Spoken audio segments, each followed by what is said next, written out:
Our hearts go out to the family, to the families there. It's a devastating um, uh, news story.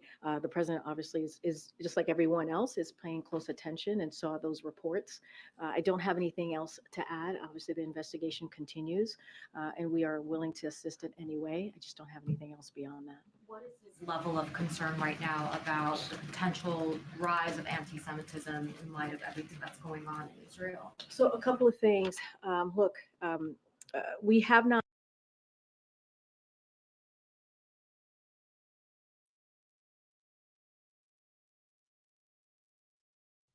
Hello, all of my beautiful people. How are you doing today?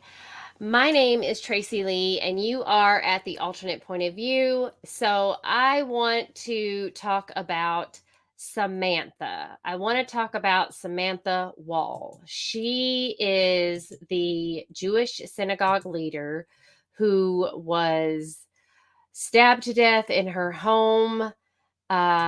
She was stabbed to death on October 21st, uh, 2023.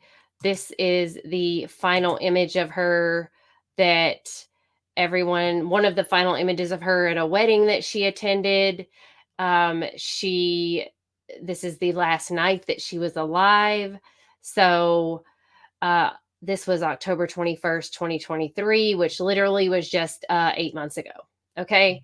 So I want to go over her life, who she was. I do not know her very well. Obviously, you can see by all of these wonderful pictures of her that was very big into the community.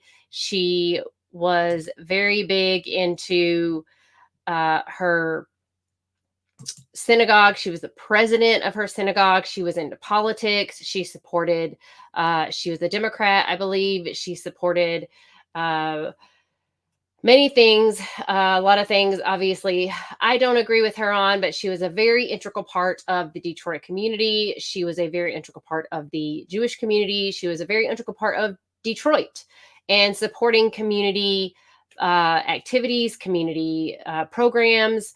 She was a very outspoken person.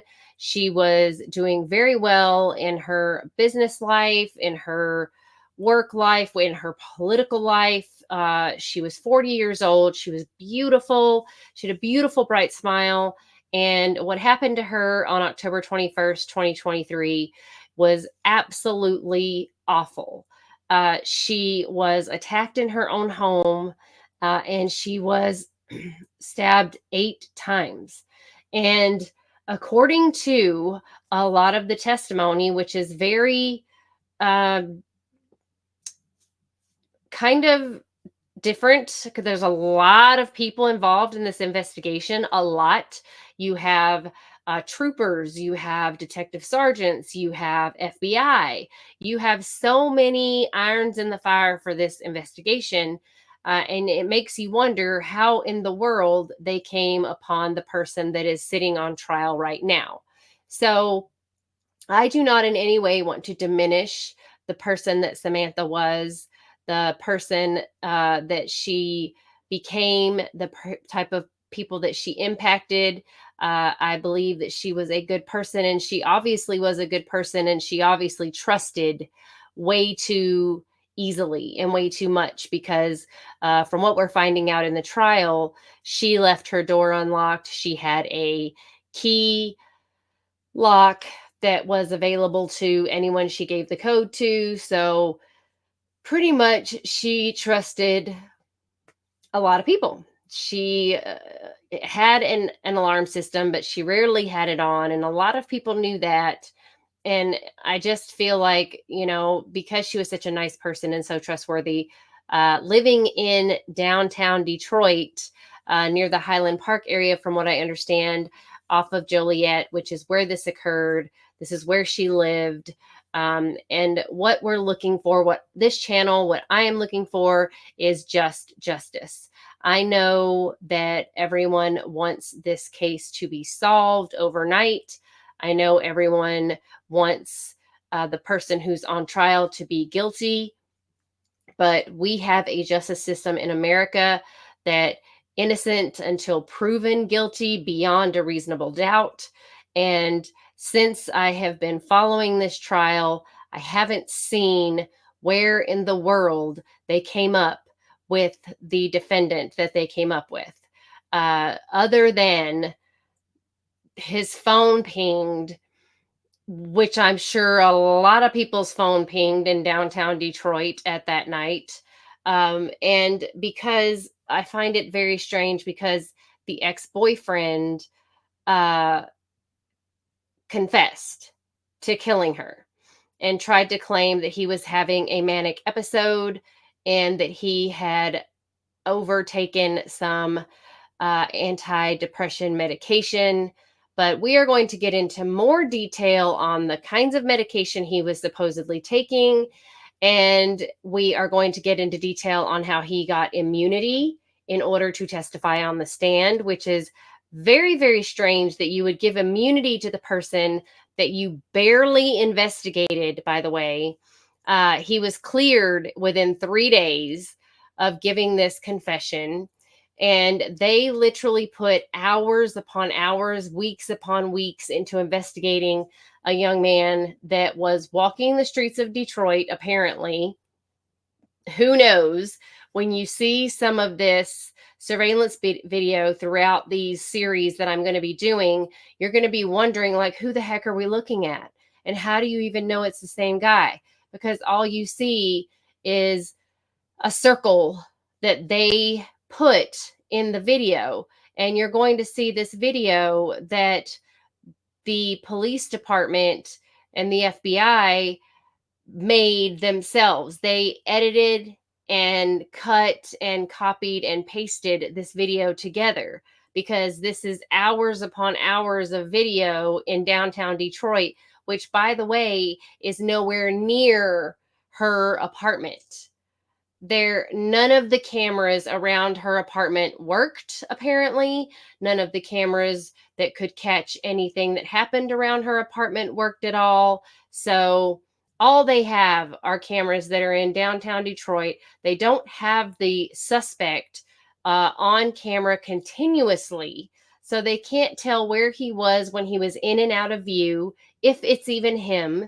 And it's just very I feel that a lot of work was put into this investigation. I feel a lot of hands were on deck. I believe that this murder happening 2 weeks after Hamas invaded Israel, I believe that this is political. She was obviously a Democrat. She was in politics. She was the president of her synagogue in downtown Detroit. They tried to say or insinuate it could be a hate crime in the beginning. And then they were like, whoa, pump the brakes. It can't be a hate crime because it was too soon. I believe that this is my theory, that they didn't want to call it a hate crime or an anti-Semitic crime because they didn't want to ruffle those feathers right now, that soon, in the midst of this attack that happened in Israel. So they definitely didn't want to call it a hate crime or anti-Semitic crime. It was only 2 weeks in, and they were hoping that this could all get kind of pushed away and Hamas would return the hostages and everything would be a-okay. And, gosh, we don't want to do that. And that wouldn't look good for the Democrats. So we can't do that. So then the ex-boyfriend confesses, Jeff Herbstman. He confesses, and he's pretty lucid when he confesses. He says, I killed my ex-girlfriend. Get this on body cam. Make sure you get this on body cam. I'm going to play the body cam footage for you. And I'm going to show you he is confessing. He is saying, I'm outsmarting the cops. I know what I did. I confess. I killed her, but I don't remember. I forgot. But yet I'm outsmarting the police. I know how to do it. I have the means, motive, and what's the other word? Opportunity. So he confessed. And then he says, I'm having a panic attack and a manic episode.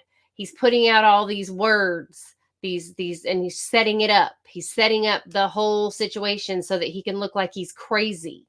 So, of course, in today's time, with mental health being top priority, the cops, instead of like grabbing him and arresting him, and he's not in handcuffs at all, he is on the ground, free as a bird, and they are just like, "Are you okay? Can we get you a water or a blanket or whatever?"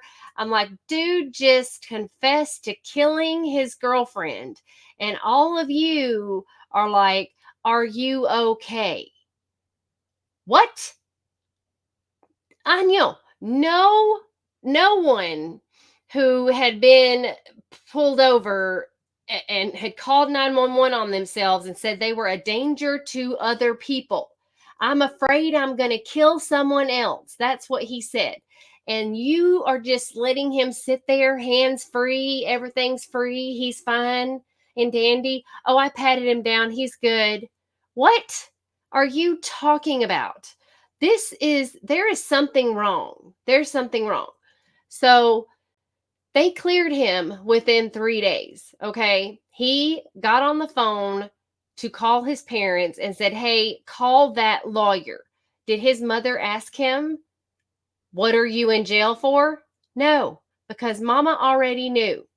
So you will hear all of this in his body cam footage, in the interrogation footage. You will hear where he says, "I know what I'm here for." You will hear where he is quite clear on what he is there for.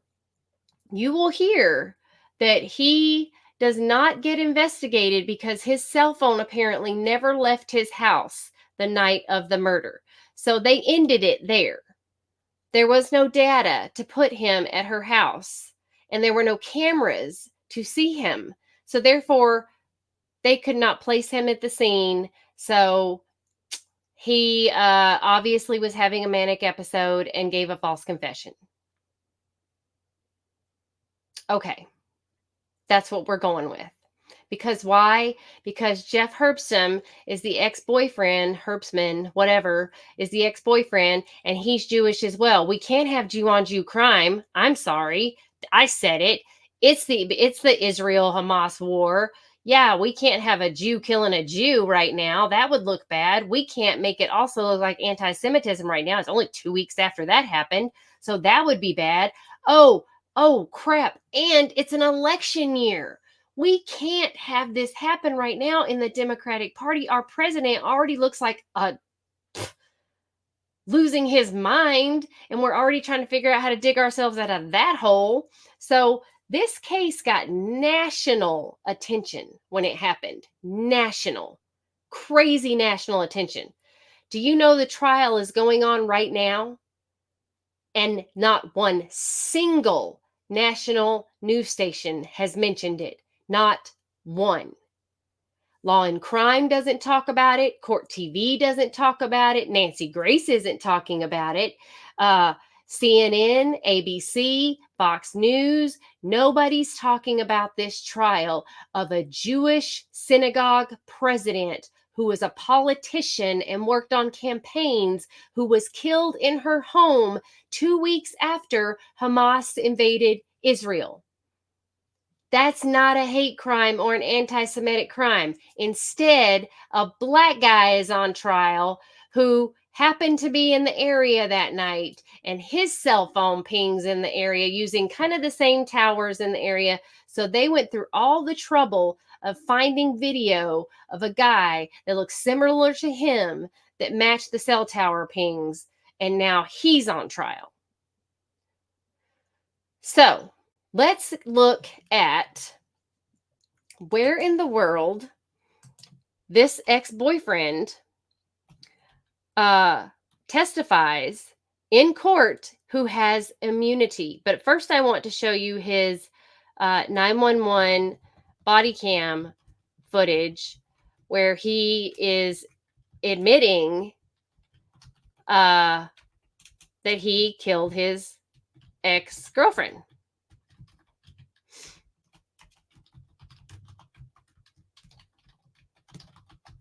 because this is him saying, I did it.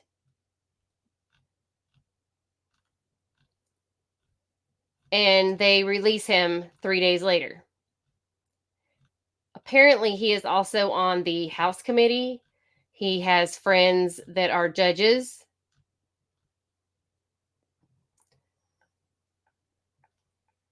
So I find it very strange that he got away with confessing false. I mean, how do you just call 911 and say, "Oh yes, I confess"? I totally did this.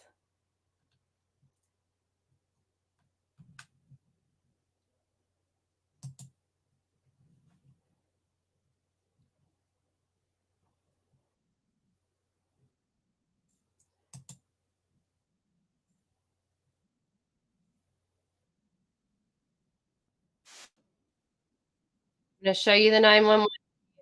I'm going to share it with you so you can see where he is admitting that he killed his girlfriend.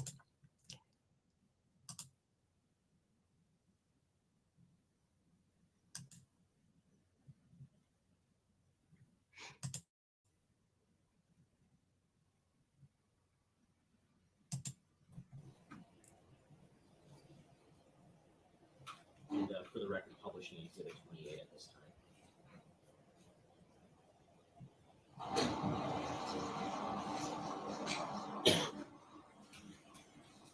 I'll come around to the other side.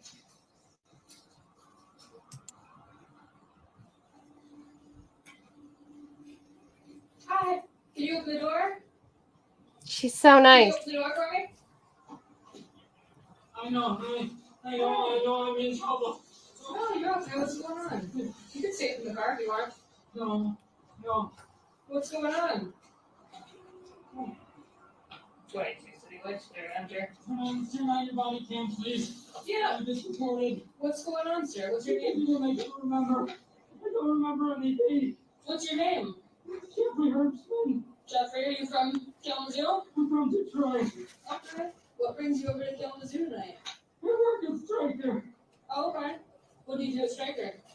I'm a data scientist. So what's going on tonight? You're not in any trouble. I just want to make sure you're okay. What prompted you to call tonight?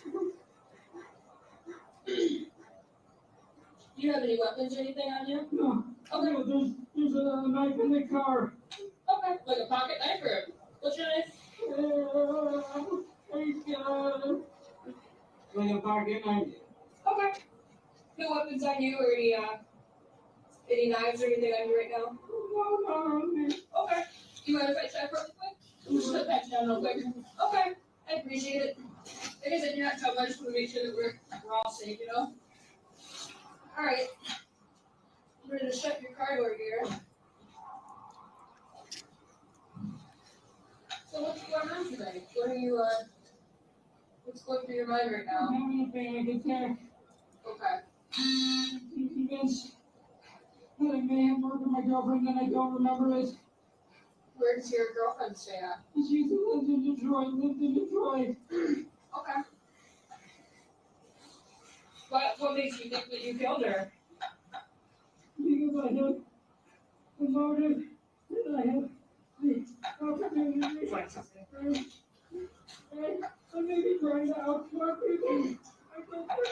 Can I get one more, please? He's making claims that he may have killed his girl. I'm going to stop the video at 2 minutes and 30 seconds. So Mr. Herbstman, there's a couple of things I want to ask you about. There was some reference to a knife. my thing is, if he's having a panic Did you attack, have a knife like in your normally possession? Yes. And what type of knife was that? you're not that detailed if you have a panic attack. You're not like able to be left in a car. It has a sharp end to break glass in case of emergency. say like, oh yeah, I have a knife in the car, or you're not being able to say like, oh, convinced myself. If that I killed my girlfriend. Okay. Like, and did you, those regularly aren't keep that in those your are car, or was this too just something that happened to be in your car on this thoughtful particular of day? things to say. Like, you wouldn't be able How long have you to had that? function I believe that I way. purchased it in 2015. And Have you he's ever used looking that very device? mousy on the stand. No. There was also And some by the way, the reference medication that made he's to supposedly taking having does not do this. motive and opportunity. What did you mean when you It said is that? possible. It is a extreme side effect. I think that I believe that people would consider that I may have had a motive because we had broken up. That I All of this he knew when he was very first interviewed, though. that might be considered And a was motive cleared then. for hurting Sam, and I was convinced that that could have been the case. And what did you mean by saying that you had opportunity?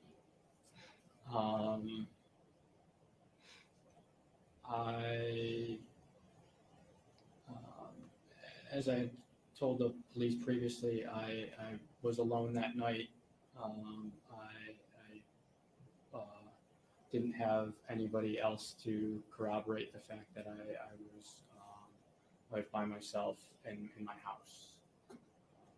Yes, he was alone from 8 to 10, he says, listening to a There podcast was and a also, record.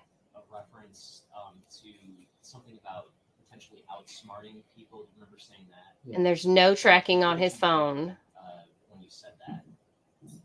I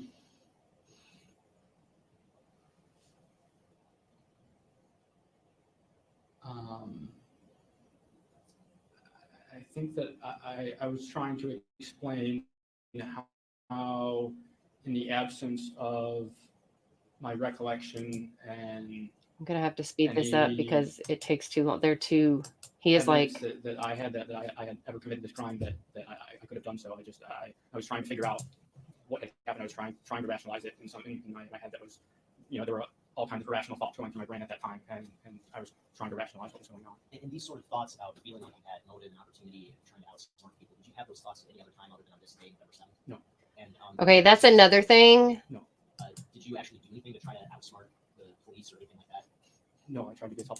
Okay, that's another thing. Just so you know, like, you don't have all of these thoughts going through your mind. Like, you're not sitting there rationalizing anything if you're having a panic attack. And you guys can correct me if I'm wrong, but I just know my experiences. So everyone can have a different experience with a panic attack. I'd love to hear a doctor or a psychologist, psychiatrist explain different types of panic attacks. But for myself, a panic attack feels more like, and I've had other friends who've had panic attacks and they say the same thing. It's really more like you feel like you can't breathe. And he's saying panic attack. That's not a panic. He's having if he's having an attack, it's a manic, delusional type of thing. And his doctor should have diagnosed that, or someone should have diagnosed that properly. Not an anxiety attack or a panic attack. A panic attack literally is like you feel like you have an elephant sitting on your chest, or you might even feel like you have a heart attack happening to you. So it differs from other people, but this, you wouldn't be having like delusions. This is a manic attack. This is a delusional attack. This is something but he doesn't use those words. He calls it a panic attack, an anxiety attack. He calls it everything like much more milder than what even the medication side effects say that it has. So I just want to clarify that he's quite able to give his date of birth, spell his name, do all types of things that seem very odd. What's possible? Okay, I'm gonna restart the video in 2 minutes and 33 seconds. When's the last time that you saw your girlfriend? October 7th? Okay. And I'm gonna stop at 2 minutes and 50 seconds. Again, were the circumstances of October 7th again? There was a Jewish holiday called Simchat Torah where we gathered at the synagogue, and I saw her. I exchanged hellos, and that was the extent of our interaction. Okay. And did you see Samantha on October 20th or October 21st? No. Sam Woll. How do you spell it? S-A-M. W-O-L-L. One more time, I'm sorry. S-A-M. S-A-M. Sam Woll. W-O-L-L. Okay, Sam Woll. Yeah. Do you know her date of birth or how old she is? She was 40. She's 40? What does she look like? She's beautiful. Yeah. White female, black female? White female, blonde, black hair. Okay. And you said you last saw her on October 7th? Yes. Okay. How do you remember? I don't remember. I remember everything else. Do you have a phone number for Sam? Okay. Have you talked to her at all since you last saw her? No. Okay. No. Okay. What makes you think that I think you don't remember what makes you think that you may have killed her? Okay. He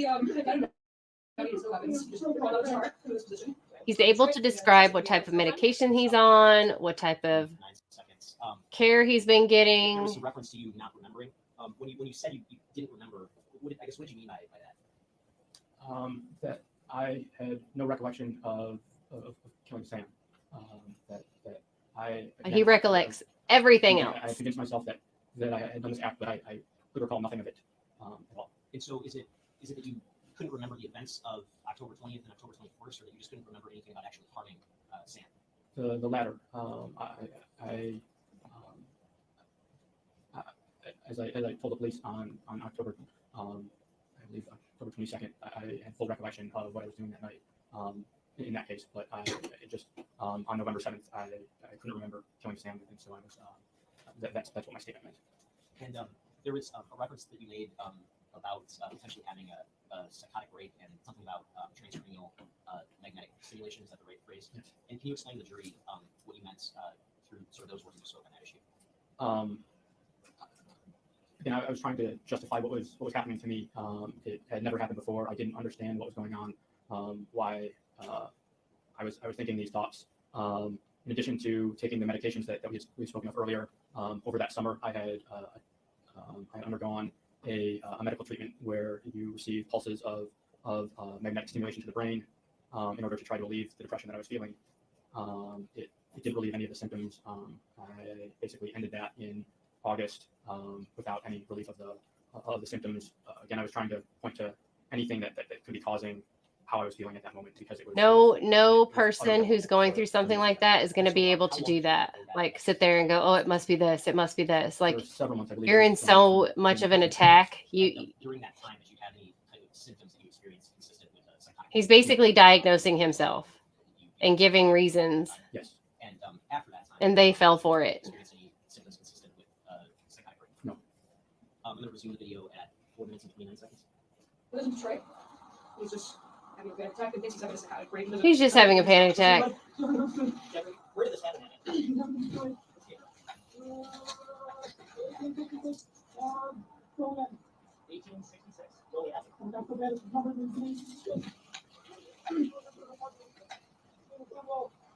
Yeah, I got it. It's Sam Woll. She's 40, white female. He's not diverse, but it's in their phone number is going.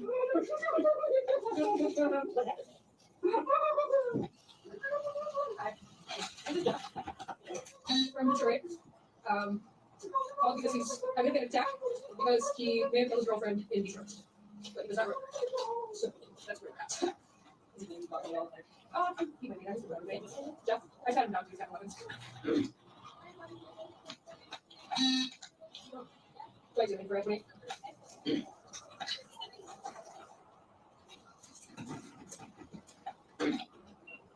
Mary John Charles 375. No? Do you have medical history? You have depression? Okay. He has depression, not bipolar. Your heart rate. Yes.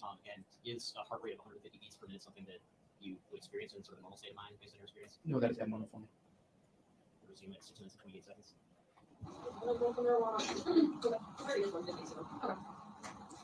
Okay. I got Sam Woll. I don't have like a full 29. Yeah. She's about 40. Lives in Detroit. You know her date of birth? So these people don't know who Sam Woll is. They don't know when she passed away. And got out So, and he's still not in handcuffs. It's from Detroit. Yeah, it's kind of break. For all they know, he just left the scene. No, it's like a break. Yeah, you have motive killer, but doesn't know details. The West Florida soldier. Yeah, that violently stuff on the murder.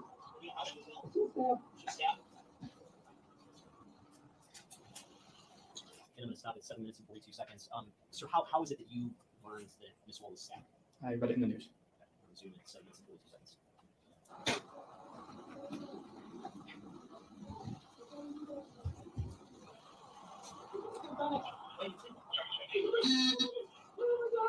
Where's her body? I didn't, Where's it buried?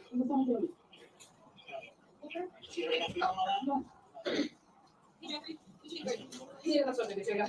What's your name, Brandon? You want to go first or today? Probably Johnson's closest. Oh yeah, which do you recommend? Which hospital should I go to? Which one do you recommend? Okay, I'll go to that one.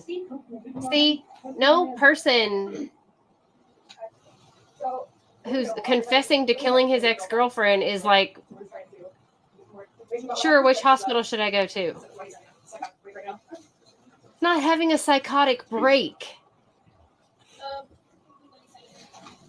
Hey Jeff, are you feeling a little more at ease? Are you feeling okay right now? Feeling okay, buddy? We do have some paramedics here to pull up. You want to talk to them? Yes. Okay. I guess you want to talk to you right now. I had him down. He wasn't even very good. Hey Jeff. How are you doing, Not so good. How you doing, buddy? I'm going to be there. A panic attack. I'm afraid that I get. I don't remember. I'm sorry, I'm not sensitive to this because this is not how this works. Like, you don't. I'm going to hurt somebody else like that. I don't want to do it.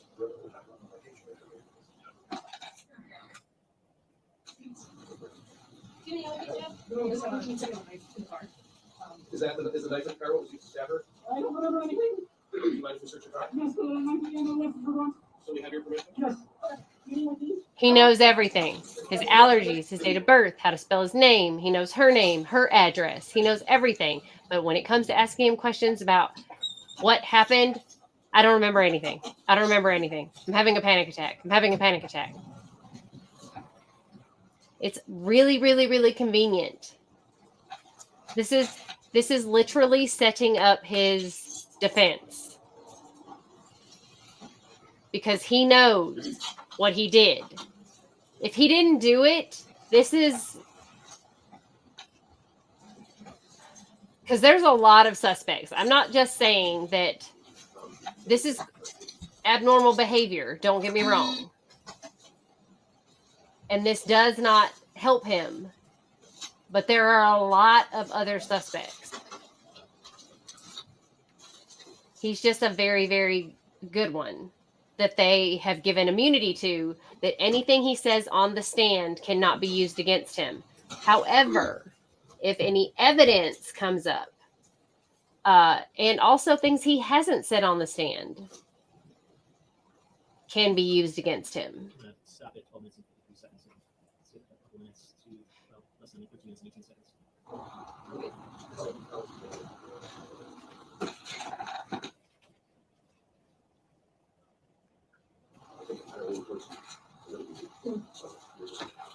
But they never handcuff him. He just confessed to a murder. Yeah. Is it the same one? The seven? Is it last number 7? They have no idea. They're not even checking into this. There's more concern about how Jeff's doing. How are you doing, buddy? You okay? What hospital you want to go to? It should be a dispatch. Everybody's like, catch in there. Let's not forget that before he called 911, he got all of his stuff together nice and neat and put it in the car. Because he didn't want to leave anything behind in the hotel because he knew he was going to be taken to the police station and detained. So he says that he's here because he works for Stryker. He's a remote worker, but he came in town to do stuff. He smoked some pot earlier today after dinner, which led him to have a panic attack. At this point, he doesn't remember anything, so thinks that he could have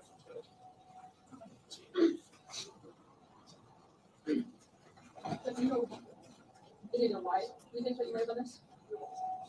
No, There's probably a lot going through your mind right now, but I mean, I know you mentioned that you had a motive earlier. What I do you had think one of an opportunity, and I don't want to step on it, but I probably had that one too. okay. What do you think the motive would have been? because I was upset with her for breaking up with me. Okay. When did she break up with you? Do you remember? July. Oh, this year? Yes. Okay. How long have you guys dated for? Almost a year. Okay. Did you guys have any issues up until then? We had communication issues. It wasn't working great. I talked to me a couple times before that. Yeah. But And then I was July? off medication and I was taking these transcranial magnetic brain stimulation treatments. Okay. And I'm concerned that somehow that combination maybe do some kind of psychotic break where I don't remember anything. I don't remember anything. I swear I don't remember anything. Are you still taking those medications? Have you gone into like thoughts before? You've never experienced episodes you don't remember anything? Or- Oh. Okay. I know it's a traumatic. So also I'm curious about these medications, if he was taking them. So Trintellix, you can quit. You don't taper off of that. And the medication that he supposedly was switched to, you cannot take that with Trintellix. His doctor would have, if they were a good doctor, told him do not combine those medications. And the pharmacist would have also warned him of that.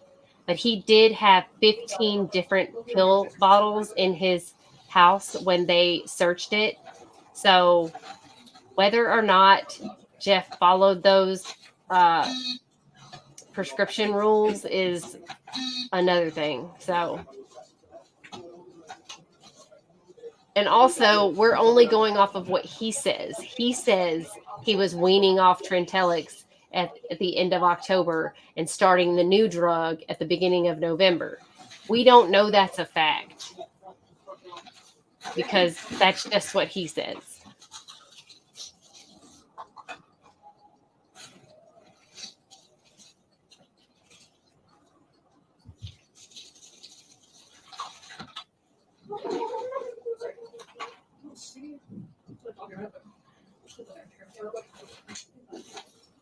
Down there, that's right now, a little bit.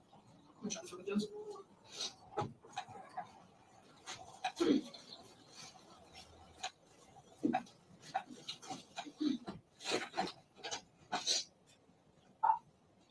Stop it. 21 minutes and 38 seconds. Move forward.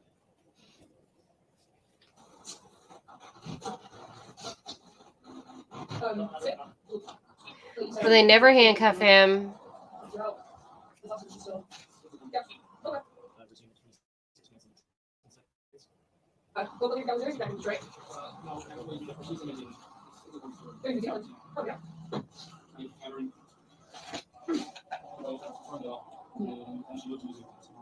Oh, wow. Yeah. Well, that's awesome. So, we need to come to help. So I know that you said that you guys agreed on July. Yeah. Was that kind of a mutual thing, or? No, she broke up with me. She wanted to get together. If you don't mind me asking, when did she break up with you? You want to get to it. Yeah. And then were you guys living together or separate? No, we're living separate. Okay. And both of you live in Detroit? Yeah. Okay. What did she do for work?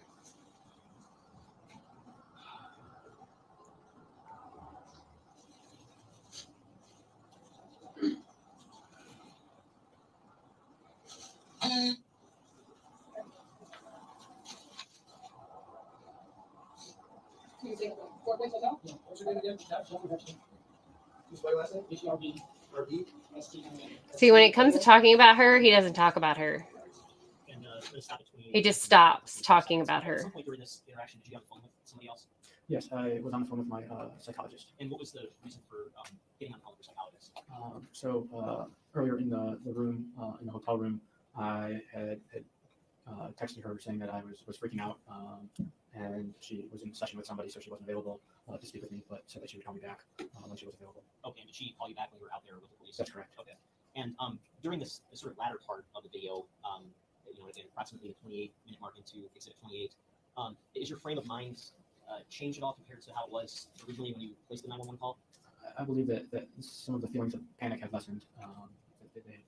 And also, if he was having like a legit panic attack, they probably would have given him some oxygen, probably would have been like, helping him get his breath, because you are usually trying to breathe normally. When did that feeling that you had some sort of responsibility for her death? When did that pass? It took several days. Okay. And did you spend some time in police custody after saying what was said in this video? Yes, I did. And what day were you released from police custody? I don't know. I did that myself on that. It was that Friday afterwards. The Friday after. November After he 7th? got his attorney. And approximately how many days did you spend in custody? Fewer than 3. Fewer than What was, 3. I guess, going through your mind once you said these things that we saw in the video.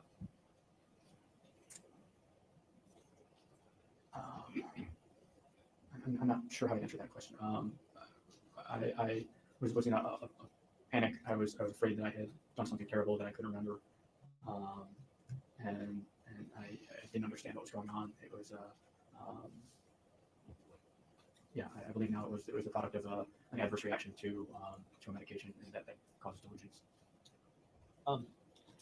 There was I asked you previously about the knife that was in your car. Where was that knife stored in your car? There was a small. So if you look hard enough at the side effects of his medication, it does and can possibly cause delusions. However, And did you have any other? it is pocket knives? very, very rare. Yes, I had one pocket knife in my house. And, His medication is a fast I acting, used it for camping and for opening packages. similar medication to like a Prozac or a Zoloft. Did you ever? Carry that Those knife take with you weeks and to walk get around? into your system. This medication Use that takes knife to hurt yourself? about a week, but even on that, it's the low end And, scale. It says 22% of the people who take it can start to see a difference in about a week. But really, it's up to 6 weeks. So for him to say he had an adverse reaction after taking double the dose one time is attacked by a dog down the street that had gotten out of the house. pretty, I don't know. I need to see a doctor in terms of your car, when you went grocery verify shopping, did you that. use your car, or would you go on So foot? if there are any doctors out there who know about Did you ever you could Alevri, and, Alevri, to purchase meat, where would you Alevri. go away from the grocery store to your home? My trunk. At your home, He was on Trintellix and then he switched to Alevri. I had a camera system that was non-operational. okay, and what was the brand of that camera system? That was an Arlo camera system. When did you first obtain that camera system? Shortly after I purchased the house And when was that? in 2017. Double check. I wrote it down. Where were the Trying to cameras, make sure. positioned in your house or at your house when you obtained it? So initially, I only had one camera above the front doorway, and then I purchased a second camera for the rear door. And at what point did you stop using that system? I believe that I stopped using it in 2022 or 2021. They began to charge a service fee for monthly detection of people, and that was really what I was using it for, to detect if somebody was Avelity. That's the drug. was ringing the doorbell or something like that. And so without that feature, it wasn't as valuable, and I didn't want to pay that fee. And so in October of 2023, were you? So he didn't have a camera on his house either. Go figure. And so the cameras, would they have been on at all during that month of October? No. No cameras. When you went to Kalamazoo, do you, as far as you know, where were the cameras located in your home? They were still mounted, one above the front door and one above the back door. Did you personally ever take the cameras down? No. If you had seen that the cameras came down, do you know how that happened? No. At some point, after you initially spoke with the police, did you speak with a lawyer? Yes. And when did you first speak with the lawyer? I believe it was sometime the week after the 22nd. And what was your purpose for, without getting into any privilege, what was your purpose for seeking out a lawyer at that time? Yeah, a family friend had recommended that I speak with an attorney to help me navigate the situation, and so I reached out to Allison Krieger. I described to her what I had told the police, my involvement, and she said that I Objection to whatever you say here, sir. Yeah, without getting into, I guess, what she said, at that initial sort of conversation you had, did you engage her services? No. And eventually, did you engage her services? Yes. And was that before or after the sort of video that we saw from November 7th? That was after November 7th. Okay. And if somebody said that your parents hired her for you, would that be accurate? Yes. And so your parents arranged for her to sort of represent you? Yes. At that time, I was in detention, and so they made the arrangements. Yes. Okay. And if somebody said that you confessed killing Samantha Woll, your parents, would that be accurate? I'm sorry, can you repeat that? If somebody said that you confessed to your parents that you killed Samantha Woll, would that be accurate? No. Did you have any discussions with your parents about what happened in Kalamazoo? Only after that was an event that night. Okay, and what was your sort of state of mind by that point that you discussed things with your parents? It was improving, but I was still I wasn't in great shape for several days after my panic attack. Thank you, sir. Nothing further.